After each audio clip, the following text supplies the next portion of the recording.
صدق الله مولانا العلي العظيم وبلغنا رسوله النبي امين المتين الكريم ونحن على ذلك من الشاهدين والشاكرين والحمد لله رب العالمين. معزز محترم سامعین کرام، السلام علیکم ورحمۃ اللہ وبرکاتہ. وعلیکم السلام ورحمۃ اللہ وبرکاتہ. ان اللہ وملائکتہ یصلون علی النبی یا ایھا الذین آمنوا صلوا علیہ وسلموا تسلیما. اللهم صل اللهم صل علی سیدنا ونبینا مولانا محمد وعلی آلہ وصحبہ وسلم. صلاة وسلام علیک یا سیدی یا رسول اللہ صلی اللہ علیہ وسلم. عزیزان ملت اسلامیہ، اللہ تبارک و تعالی نے ہماری آپ کی اور پوری دنیا کی رہنمائی کے لیے قرآن پاک کو ہمارے آقا صلی اللہ علیہ وسلم پر نازل فرمایا. یہ قرآن اللہ کا کلام ہے اور اس میں کوئی شک نہیں. اللہ قرآن مجید میں ارشاد فرماتا ہے الف لام میم ذالک الکتاب لا ریب فیہ. وہ بلند رتبہ کتاب جس میں شک کی کوئی گنجائش نہیں. یہ قرآن اللہ کا کلام ہے اور رہتی دنیا تک یہ کلام محفوظ رہے گا. اور نہ یہ کہ رہتی دنیا تک بلکہ ہمیشہ ہمیش تک یہ قرآن محفوظ ہی رہے گا، کیونکہ قرآن اللہ کا کلام ہے اور کلام متکلم کی صفت ہوتی ہے. جیسے متکلم یعنی اللہ غیر فانی ہے، اسے فنا نہیں ہے، وہ ہمیشہ سے ہے، ہمیشہ رہے گا. ایسے ہی کلام اس کی صفت ہے. جیسے متکلم ہمیشہ سے ہے، ہمیشہ رہے گا، ایسے ہی قرآن جب سے نازل ہوا ہے اسے کبھی فنا نہیں ہوگی، وہ ہمیشہ باقی رہے گا. قرآن مجید جو ہم تک آپ تک پہنچا ہے، اس کے لیے جو انتظامات قدرت نے فرمایا ہے وہ اتنے عجیب و غریب ہیں کہ آدمی حیران رہ جاتا ہے کہ اللہ تعالیٰ نے اپنی قرآن کی حفاظت کا جو ذمہ اپنے اوپر لیا ہے، اس کو محفوظ کرنے کے جو طریقے اللہ تعالیٰ نے دنیا والوں کو سجھائے اور اس قرآن کو ہم تک جو پہنچایا گیا. 1450 سال کا عرصہ بیتا، قرآن مجید کے نہ ایک زیر و زبر میں فرق ہوا، نہ پیش و شد میں فرق ہوا. قرآن جیسا تھا ایسا ہے اور ایسا رہے گا. قرآن پاک جب حضور صلی اللہ علیہ وسلم پر نازل ہوتا تو سب سے پہلے تو یہ کہ اہل عرب کو، خصوصاً صحابہ کو، اپنے حافظے پر بہت اعتماد تھا. ان کا کیچنگ پاور، قوت یادداشت اتنی مضبوط تھی کہ اگر ہم عرب والوں کی ذہانت کا اندازہ لگائیں، تاریخ میں کئی صفحات موجود ہیں کہ ان کی ذہانت اور یادداشت کا یہ عالم تھا. اور بالخصوص سیدنا ابو بکر صدیق رضی اللہ تعالیٰ اتنے ذہانت کے اعتبار سے مضبوط آدمی تھے کہ مکہ شریف میں جتنے قبائل تھے، علم الانساب، نسب کے حوالے سے اگر ایک بندہ ان کے سامنے کھڑا ہو جاتا اور خالی یہ کہہ دیتا کہ میں فلاں کا بیٹا ہوں اور میرا قبیلہ فلاں ہے، تو اس کے کئی پشتوں تک اوپر وہ نام بتا دیتے تھے. دادا پردادا اس سے اوپر والے دادا کئی پشتوں تک انہیں نسب نامہ یاد تھا پورے مکہ والوں کا، بلکہ یہاں تک کہ بیان کیا گیا کہ نہ صرف انسانوں کا بلکہ جانوروں کا نسب نامہ بھی بتا دیتے تھے. یہ جانور کس نسل سے ہے، یہ کس کی اولاد ہے، وہ کس کی اولاد تھا، وہ کس کی اولاد تھا. اب ذرا دیکھیں جب نسبوں کے علم کی یادداشت کا یہ عالم ہے تو قرآن پاک کو یاد کرنے میں کتنی احتیاط کی ہوگی. یاد رکھیں ان کا زیادہ تر اعتماد اپنے حافظے پر تھا. حضور صلی اللہ علیہ وسلم پر جب جب آیتیں یا صورتیں نازل ہوتی تو ایک تو صحابہ خود یاد کر لیتے، سرکار انہیں بتا دیتے، وہ یاد کر لیتے، اور یاد کرنے کے ساتھ ساتھ لکھنے کا سلسلہ بھی جاری تھا. اسے لکھا جاتا تھا مگر باقاعدہ طور پر کتابی شکل میں نہیں، بلکہ اسے یا تو پتھروں کی سلوں پہ لکھا جاتا یا چمڑوں پہ لکھا جاتا یا کھجور کے پٹھوں پہ لکھا جاتا. اس طریقے سے جو جو قرآن کی آیتیں اترتی پہلے صحابہ یاد کر لیتے اور پھر اسے اپنی اپنی یادداشت میں لکھ کر کے محفوظ کر لیتے. اور قرآن پاک کا ایک عظیم معجزہ بلکہ ہمارے آقا کا معجزہ یہ ہے کہ قرآن پاک کی سب سے پہلی والی جو آیتیں اتری ہیں اقرأ بسم ربک الذی خلق، یہ 30ویں پارے میں، اور سب سے اخیر والی جو آیتیں ہیں الیوم اکملت لکم دینکم واتممت علیکم، یہ 3رے پارے میں. اب ذرا دیکھیں کہ بالکل پہلے جو نازل ہوئی ہے وہ 30ویں پارے میں ہے اور بالکل بعد میں جو نازل ہوئی وہ ادھر پہلے والے پاروں میں ہے. آخر اسے ترتیب کیسے دیا گیا؟ ہم جو ایک پارے سے لے کر 30ویں تک جاتے ہیں اسے ترتیب کیسے دیا گیا؟ صحابہ فرماتے ہیں کہ جب جب آیتیں اترتی تو میرے آقا صلی اللہ علیہ وسلم فرماتے کہ یہ آیتیں یاد کر لو، اور لکھنے والوں یا یاد کرنے والوں اس آیت کو فلاں سورت کے فلاں آیت کے بعد لکھنا، اس آیت کو فلاں سورت کے فلاں آیت سے پہلے لکھنا. صحابہ نے پوچھا یا رسول اللہ یہ وہاں کیوں لکھی جائے؟ آقا فرماتے تھے میں لوہے محفوظ کو دیکھتا ہوں، نازل ہو رہی ہے ضرورت کے اعتبار سے مگر لکھوا رہا ہوں لوہے محفوظ کی ترتیب کے اعتبار سے. تو ہمارے پاس جو قرآن لکھا ہوا موجود ہے یہ زبانی نہیں ہے، جس طریقے سے لوہے محفوظ میں لکھا ہے اسی ترتیب کے ساتھ قرآن ہمارے پاس موجود ہے. تو سرکار اس کو ایسے لکھواتے تھے. اب لکھوانے کے بعد معاملہ یہ کہ اکثر آپ لوگ حافظ قرآن تھے مگر جب جنگ یمامہ ہوئی تو جنگ یمامہ میں مسلمہ کذاب کے خلاف اس میں تقریباً 1200 صحابہ شہید ہوئے اور 1200 صحابہ میں شہید ہونے والوں میں 700 صرف حافظ قرآن تھے، حافظ تھے. اب جب حافظ قرآن اتنی بڑی تعداد میں شہید ہو گئے تو حضرت عمر فاروق اعظم رضی اللہ تعالی عنہ کو بہت زیادہ فکر لاحق ہوئی. وہ سوچنے لگے کہ اگر حافظوں کی موتوں کا یہ سلسلہ جاری رہا تو آنے والی نسلوں تک قرآن کیسے پہنچے گا؟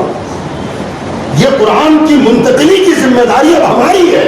لہذا فوری طور پر یہ حضور کی وصال کے بعد ابو بکر صدیق کا زمانہ تھا. حضرت ابو بکر صدیق کے پاس آئے اور آ کر کے انہوں نے کہا کہ اے امیر المومنین، قرآن پاک کے حافظ شہید ہو رہے ہیں یا طبعی موت سے انتقال کر جائیں گے. اگر موتوں کا سلسلہ یہ جاری رہا تو حضور کی امت کو ہم قرآن آگے کیسے پہنچائیں گے؟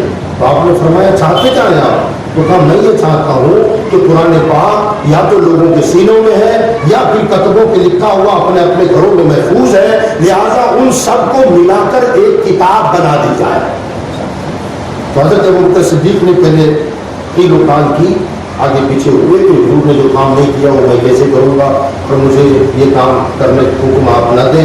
مگر حضرت عمر نے فرمایا مانا کہ حضور نے نہیں کیا ہے مگر امت کی ضرورت ہے، قرآن کے تحفظ کی کو یقینی بنانا ہے، لہٰذا یہ کام ہم کو کرنا ہی پڑے گا. یہیں سے ہمارے اکابر علماء کرام نے فرمایا کہ دین میں ہر وہ نیا کام بدعت نہیں ہوتا، بدعت سیئہ نہیں ہوتا، بلکہ جس سے امت کا اور دین کا فائدہ ہو وہ بدعت حسنہ کہلاتی ہے. تو قرآن کو کتابی شکل میں لانا یہ حضور کے زمانے میں نہیں ہوا. اور حضرت ابو بکر بکر بھی اسی وجہ سے پسو پیش کر رہے تھے کہ جو کام نبی نے نہیں کیا وہ ہم کیوں کریں گے، مگر حضرت عمر کا سینہ اللہ نے کھول دیا تھا، اور ان کی باتیں سن کر اللہ تعالیٰ نے پھر حضرت ابو بکر صدیق کا بھی سینہ کھول دیا، اور انہوں نے کہا کہ چلو اب ہم کتاب بناتے ہیں۔ اب کتاب بنانے کے لیے دیکھیے خدائی انتظامات دیکھیں آپ، صحابہ کرام میں ایک صحابی ہے حضرت سیدنا زید بن ثابت رضی اللہ تعالیٰ، یہ حافظ قرآن تھے، اور بھی صحابہ حافظ ہیں، مگر یہ وہ حافظ قرآن کہ حضور صلی اللہ علیہ وسلم نے اپنی حیاتی میں، ابھی حضور نے پردہ نہیں فرمایا تھا، اس وقت جب آپ کی زندگی کا آخری رمضان آیا تو اس رمضان میں حضرت زید بن ثابت کو حضور نے بلایا اور بلا کر کے ارشاد فرمایا کہ زید میں قرآن تمہیں سناتا ہوں، میرا قرآن سن لو۔ تو حضرت زید گھبرا گئے کہ رسول اللہ میں آپ کا قرآن سنوں؟ حضور نے فرمایا ہاں یہ میرا حکم ہے، سنے آپ۔ بیٹھ گئے حافظ تھے۔ اب حضور نے پہلے سے لے کر 30ویں پارے تک اپنا دور حضرت زید بن ثابت کے سامنے پیش کر دیا، پورا سنا دیا۔ پھر اس کے بعد فرمایا زید تو اپنا قرآن مجھے سنا۔ اب حضرت زید نے اپنا قرآن حضور کو سنایا پورے 30 پارہ۔ اب اس سے کیا ہوا کہ تمام حافظوں میں زید بن ثابت سند یافتہ حافظ قرآن، دوسرے صحابہ حافظ تھے مگر کوئی ایسا حافظ نہیں تھا جس نے مکمل قرآن ہمارے آقا کو سنایا ہو اور آقا سے خود سنا ہو۔ حضرت زید کو حضور نے بلا کر اپنا قرآن سنایا اور ان کا حفظ کیا ہوا قرآن خود حضور نے سن لیا، اور جب پرفیکٹ ہو گیا تو حضور نے فرمایا بس نگاہ مصطفیٰ دیکھ رہی تھی آگے کیا ہونے والا۔ یہی وہ علم غیب ہے کہ سرکار جانتے تھے کہ ایک وقت آئے گا کہ قرآن کو کتابی شکل دی جائے گی اور اس وقت لوگ بھروسہ کس پر کریں، لہذا زید آج میں تجھے سند دیتا ہوں کہ تو اس قابل ہوگا کہ تیری نگرانی میں لوگ قرآن پاک کو ایک کتاب میں جمع کر دیں گے، کیونکہ لوگوں کو ان کے حفظ پر کمپلیٹ بھروسہ، حضرت ابو بکر کو بھی حضرت عمر کو بھی، کیونکہ بھئی ان کا جو حافظہ ہے، انہوں نے جو قرآن کا حفظ کیا ہے یہ حضور کا سنایا ہوا ہے اور حضور کا سنا ہوا ہے، دونوں طریقے سے بالکل پرفیکٹ حافظ قرآن تھے۔ اب حضرت ابو بکر صدیق رضی اللہ تعالیٰ عنہ نے تقریباً 15 یا 16 حافظ قرآن کو جمع کیا اور جمع کر کے ان کا ناظم بنایا حضرت زید بن ثابت کو۔ فرمایا یہ قرآن جو تمہیں یاد ہے سب ایک دوسروں کو سناؤ اور سب مل کے زید بن ثابت کو سناؤ، ہو سکتا ہے تمہاری یادداشت میں کچھ آگے پیچھے ہو مگر زید پر شک نہیں کیا جا سکتا کیونکہ انہوں نے قرآن مصطفیٰ کو سنایا ہوا ہے اور مصطفیٰ کا قرآن انہوں نے سنا ہوا ہے، لہٰذا سب مل کے یہ کام کریں۔ اور اس کے بعد اعلان کروایا کہ پورے مدینہ میں جس کے گھر میں پتھر پر، اونٹ کے چمڑے پر، ہرن کے چمڑے پر، پتوں پر، جہاں جہاں قرآن لکھا ہوا ہے وہ سارے لوگ لا کر کے جمع کریں۔ باقاعدہ دفتر بنایا گیا، اس میں یہ 16 حافظوں کو بٹھایا گیا اور ان کا انچارج جو ہے وہ حضرت زید بن ثابت کو بنایا گیا۔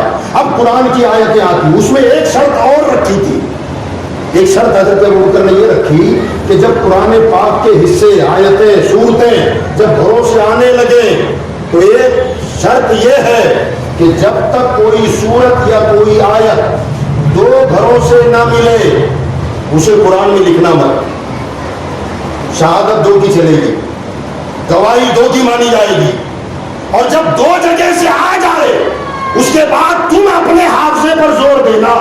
کیا تمہیں قرآن میں یہ آیت یاد ہے جو 2 گھروں سے آئی ہے؟ اگر آئی ہے تو یہ 3 شہادتیں، جب 3 شہادتیں کمپلیٹ ہو جائے تب اسے قرآن کی کتاب میں لکھ دینا۔ دیکھیے کتنا اہتمام کیا گیا۔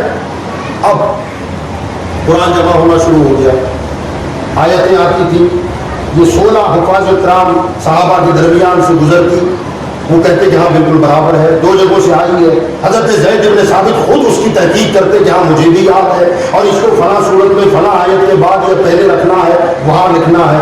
اس طریقے سے سلسلہ چلتا گیا، تقریباً پورا قرآن جمع ہو گیا مگر 2 آیتیں۔ حضرت زید فرماتے ہیں کہ ابو بکر صدیق کے پاس میں گیا پورے مدینہ سے جتنے حصے آئے تھے ہمارے پاس جمع ہوئے تھے کتبے، فرمایا کہ ان سارے کتبوں میں قرآن پاک کی 2 آیتیں نہیں آئی جو مجھے یاد ہے مگر اس میں نہیں ہے۔ آپ نے فرمایا اعلان کرو، اور مدینے میں اعلان ہوا کہ بھئی ڈھونڈو کہیں کچھ رکھا ہے کسی کے پاس تو لا کے جمع کر دے۔ دوسری مرتبہ اعلان کے بعد بہت زیادہ جب تلاش ہوئی تو ایک گھر سے 2 آیتیں مل گئی، ایک گھر سے 2 آیتیں مل گئی، مگر اب پریشانی یہ تھی کہ آپ نے شرط رکھی تھی جب تک 2 گھروں سے نہ آ جائے اسے قرآن میں لکھنا نہیں ہے۔ اب ملی ہے ایک گھر سے، اب کیا کیا جائے؟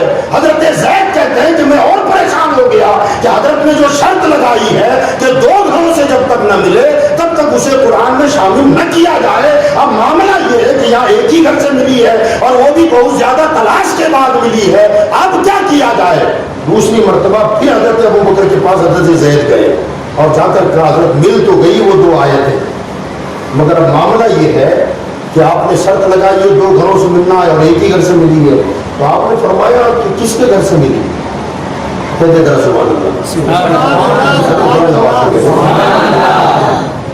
کہنے لگے یہ آیتیں ملی ہے حضرت خزیمہ کے گھر سے، اور جانتے ہیں یہ خزیمہ کون ہے؟ جیسے خزیمہ کا نام سنا ابو بکر اچھل گئے، کہنے لگے قربان جاؤ آمنہ کے لال کے، قربان جائیں اللہ کے حبیب کے، کہ آج سے برسوں پہلے ایک مرتبہ یہودی کے ساتھ گھوڑے کے مسئلے پر کوئی تو میں نے ہو گئی، وہ ایک انکار کر رہا تھا، آقا کہتے تھے میں نے تجھ سے گھوڑا خریدا ہے، سودا ہوا ہے، وہ کہتا تھا میرا سودا ہی نہیں ہوا ہے، اگر سودا ہوا ہے تو اے محمد آپ کوئی گواہ پیش کریں۔ مجمع جم گیا تھا، حضرت خزیمہ کھڑے ہو گئے، آگے آئے، یہودی کا ہاتھ پکڑا اور کہتے ہیں کہ تو کہتا ہے سودے پر گواہ چاہیے، میں گواہ ہوں اور خدا کی قسم کھا کے گواہی دیتا ہوں کہ تو نے گھوڑا بیچا ہے، میرے نبی نے گھوڑا خریدا۔ حضور نے فرمایا خزیمہ جب سودا ہو رہا تھا تب تم وہاں تھے کیا؟ تو کہا نہ میں تھا نہیں۔ کہا تم نے دیکھا ہے یہ سودا ہوتا ہوا؟ کہا میں نے دیکھا نہیں ہے۔ کہا بغیر دیکھے گواہی کیسی دے رہے ہو؟ تو حضرت خزیمہ نے کہا تھا یا رسول اللہ میں نے تو خدا کو بھی نہیں دیکھا ہے، آپ کے کہنے پر اسے ایک مانتا ہوں، میں نے جنت بھی نہیں دیکھی ہے، آپ کے کہنے پر مانتا ہوں کہ جنت ہے، میں نے جہنم نہیں دیکھی ہے مگر آپ کے کہنے پر مانتا ہوں کہ جہنم ہے۔ جب خدا کی شہادت آپ کے کہنے پر مانتا ہوں اور اس کی شہادت آپ کے کہنے پر گواہی دیتا ہوں تو کیا میں اس سودے کی گواہی نہ دوں؟ حضور خوش ہو گئے اور اس وقت اعلان کیا تھا کہ آج کے بعد سنیں، اب ذہن کو ذرا جوڑے، کہ آج کے بعد کسی معاملے پر اگر 2 گواہوں کی ضرورت پڑے اور میرا خزیمہ اکیلا گواہی دے تو اس کی اکیلے کی گواہی 2 کے برابر مانی جائے گی۔ یہ سرٹیفکیٹ حضور نے وہاں گھوڑے کی وجہ سے دیا، سودے کی وجہ سے دیا۔ راوی تو یہی دیکھتا ہے کہ سودے پر گواہی سے خوش ہو کر آقا نے یہ سند دی ہے، مگر نہیں، آقا کی نظر وہاں تھی کہ قرآن جمع ہوگا، 2 آیتیں کسی ایک گھر سے نکلے گی اور جس کے گھر سے نکلے گی خزیمہ تم ہی رہو گے۔ کہیں ایسا نہ ہو کہ جب دوسرے گھر سے نہ ملے تو ان آیتوں کو قرآن سے نکال نہ دیا جائے، اس لیے آج ہی میں تجھے اکیلے کو 2 کے برابر بنا دیتا ہوں۔ اور جانتے ہو وہ آیتیں کون سی تھی؟ اس پر اسلامی ڈھانچہ کھڑا ہوا نہیں ہے، اس سے کوئی بڑے مسائل کا استعمال بھی نہیں ہوا ہے، جو کوئی فرائض پر مشتمل ہو ایسی بھی آیت نہیں ہے، بلکہ فضیلت پر مشتمل ہے۔ لقد جاءکم رسول من انفسکم عزیز علیہ ما عنتم حریص علیکم بالمؤمنین رؤوف رحیم فإن تولوا فقل حسبی اللہ لا الہ الا هو علیہ توکلت وهو رب العرش العظیم۔ یہ 2 ہے۔ ذرا آپ سوچیں کہ جس میں کوئی فرض کا حکم نہیں ہے، جس میں کوئی حرام و حلال کی بات نہیں ہے، جب اس کے لیے اتنا اہتمام ہوا کہ اسے بھی قرآن سے نہ نکالا گیا بلکہ باقاعدہ اسے قرآن میں رکھا گیا اور ایسا قدرت نے اہتمام فرمایا، انتظام فرمایا تاکہ قرآن کا ایک لفظ بھی چھوٹنے نہ پائے۔ جب چھوٹے گا نہیں تو بڑھے گا کیسے؟ اچھا ایک بات ابھی آپ جو سن رہے ہیں، مولانا صاحب نے جو سنایا جم کے دستخط کیجیے اس پر۔ ایک بدبخت شیطان صفت انسان جس نے یہ دعویٰ کیا ہے کہ قرآن میں 66 آیتیں سیدنا ابوبکر صدیق نے شامل کر دی ہیں معاذ اللہ، یہی دعویٰ کیا اس نے، رپورٹ کیا ہے، کیس درج کی ہے۔ قرآن میں اللہ ارشاد فرماتا ہے وَإِن كُنتُمْ فِي رَيْبٍ مِّمَّا نَزَّلْنَا عَلَىٰ عَبْدِنَا فَأْتُوا بِسُورَةٍ مِّن مِّثْلِهِ وَادْعُوا شُهَدَاءَكُم مِّن دُونِ اللَّهِ۔ اللہ نے چیلنج کیا ہے کہ اگر تم اس بات میں سچے ہو یہ قرآن اللہ کا کلام نہیں ہے تو اس قرآن جیسی ایک سورت بنا کے لاؤ۔ اگر ابوبکر صدیق نے شامل کی ہوگی یہ تو ہو ہی نہیں سکتا، لیکن اس کا جو دعویٰ ہے کہ انہوں نے داخل کیا ہے تو اللہ تو فرماتا ہے اس کے جیسی کوئی بنا نہیں سکتا، تو ماننا پڑے گا ابوبکر نے کہیں بنایا ہوگا تو لا کے داخل کیا ہوگا۔ جہاد کی آیتیں اگر بنی ہے تو ماننا پڑے گا کہ ابوبکر نے بنایا، اور قرآن تو اعلان کر رہا ہے، اللہ اعلان کر رہا ہے کہ اللہ کو چھوڑ کر پوری دنیا مل جائے اور پوری دنیا مل کر قرآن کی ایک آیت بھی نہیں بنا سکتی، تو گویا کہ حضرت ابوبکر نے خدا کا چیلنج توڑ دیا معاذ اللہ۔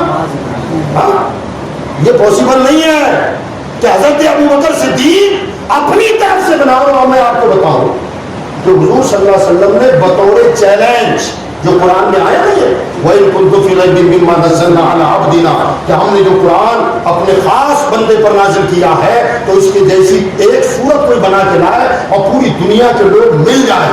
وَادْعُوا شُهَدَاءَكُم مِّن دُونِ اللَّهِ، بلاؤ اپنے حمایتیوں کو اللہ کو چھوڑ کر اگر تم اپنے دعوے میں سچے ہو۔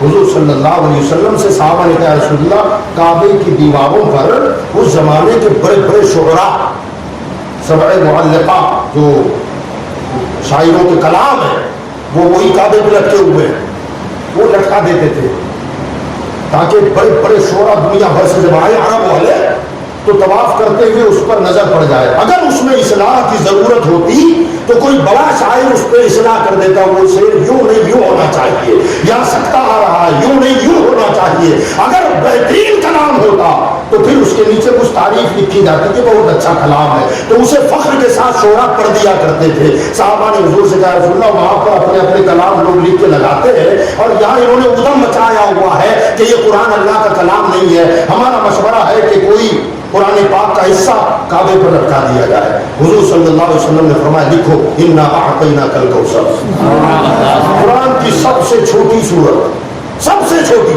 انا اعطیناک الکوثر فصل لربک وانحر ان شانئک هو الابتر، لکھا گیا، اور جہاں شاعروں نے اپنے کلام لٹکائے تھے وہاں خدا کا کلام بھی لٹکا دیا گیا، یہ سورت بھی وہاں لٹکا دی گئی۔ لوگ آتے تھے طواف کرنے والے، کلام پر نظر پڑتی رک جاتی، دوسرا آیا وہ بھی رک گیا، تیسرا آیا وہ بھی رک گیا، بھیڑ لگ گئی، سارے کلام پیچھے رہ گئے، کہا یار یہ 3 مصرے کس کے ہیں؟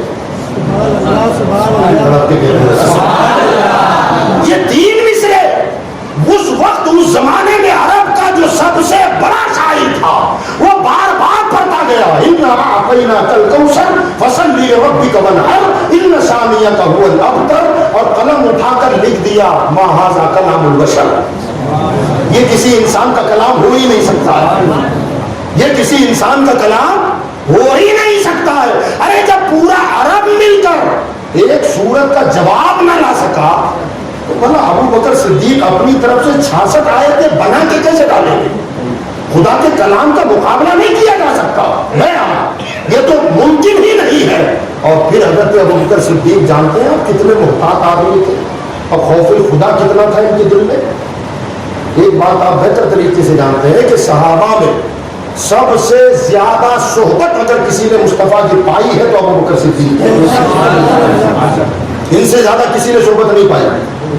لڑک پن سے لے کر جوانی، جوانی سے بڑھاپا، ہجرت، سفر، حضر، حد یہ کہ کسی بھی جگہ پر مصطفیٰ سے الگ نہیں ہوئے، ہر قدم پر ساتھ رہے، اور وہ صحبت کا نتیجہ اللہ نے یہ دیا، انعام یہ دیا کہ پیارے تو نے میرے مصطفیٰ کی صحبت کا حق ادا کیا ہے، اب قیامت تک قبر میں بھی مصطفیٰ کے ساتھ ہی مزار میں بھی ساتھ ہی رکھا ہے،